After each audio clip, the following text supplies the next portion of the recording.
Ата тұрып ұл сөйлесе ер жеткен болар. Сырым 26 жасында бір жолдасымен Нұралы ханның үйіне барса, Қараман Тана Малайсарымен сөйлесіп отыр екен. Балалар, аман ба? Депті де, елемей өздері сөйлесе беріпті. Сырым жолдасына дауыстап: Жүр, кетейік, бұлар бізді адам деп отырған жоқ қой, дейді. Малайсары жалт қарап: Ата тұрып ұл сөйлегеннен без, ана тұрып қыз сөйлегеннен без. Сырнайдай сарнаған мына бала кім еді? дейді.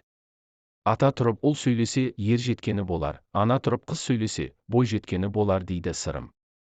Сен толған екенсің, мен тозған екенмін деп Малайсары сонда Сырымды қасына шақырған екен. Қадірсіз десең халқымнан сұра. Сырым сынамаққа Бөкен биге сәлем бере барса, қарт: Қай баласың? Депті. Даттың баласымын, депті Сырым.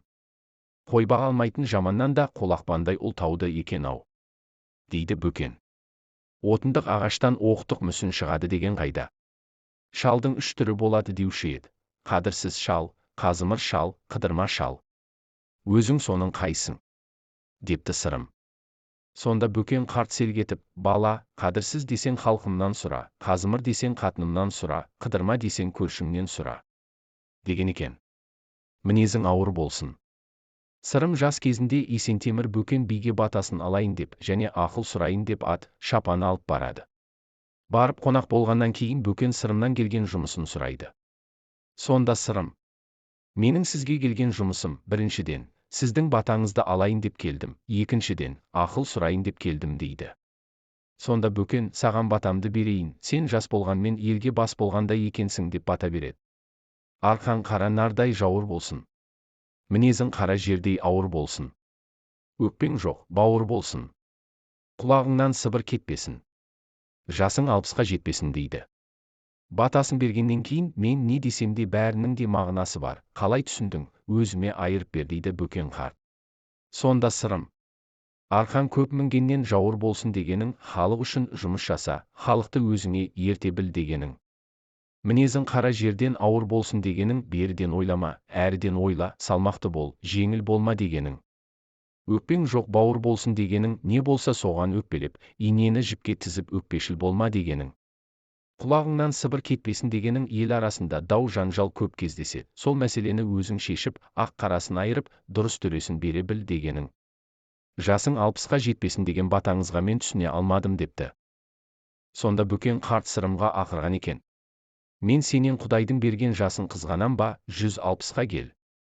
Менің жасым 84-ке келді. 6 бәлеге тап болдым. Мен сені сол 6 бәледен аулақ болсын деп едім.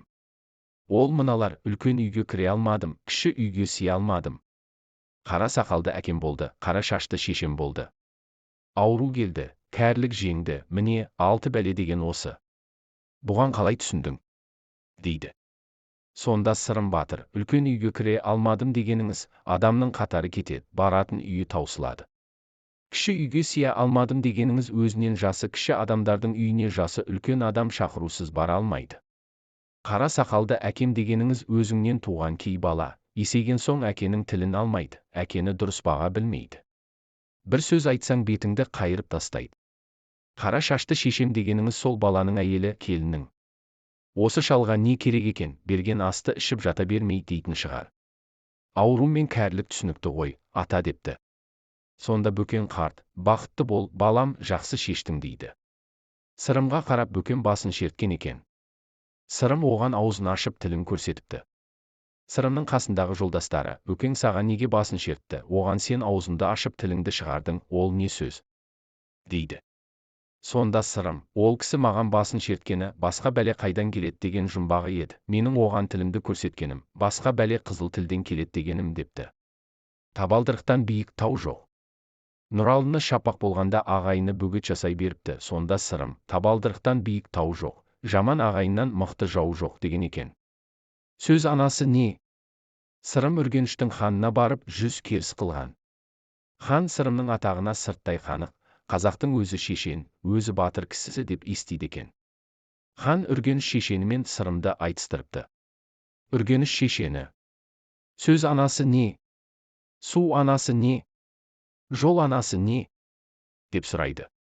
Сырым батыр: Сөз анасы құлақ, Су анасы бұлақ, жол анасы тұяқ, деп жауап береді. Үргеніш шешені. Дау мұрады не? Сауда мұрады не? Қыз мұрады не?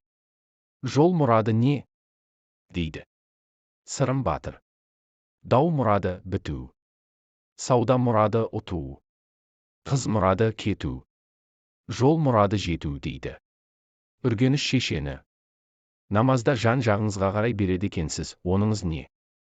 деп сұрайды. Жан-жағыңызға сіз қарамасаңыз, менің қарағанымды қалай көрдіңіз? дейді. Үргеніш шешені.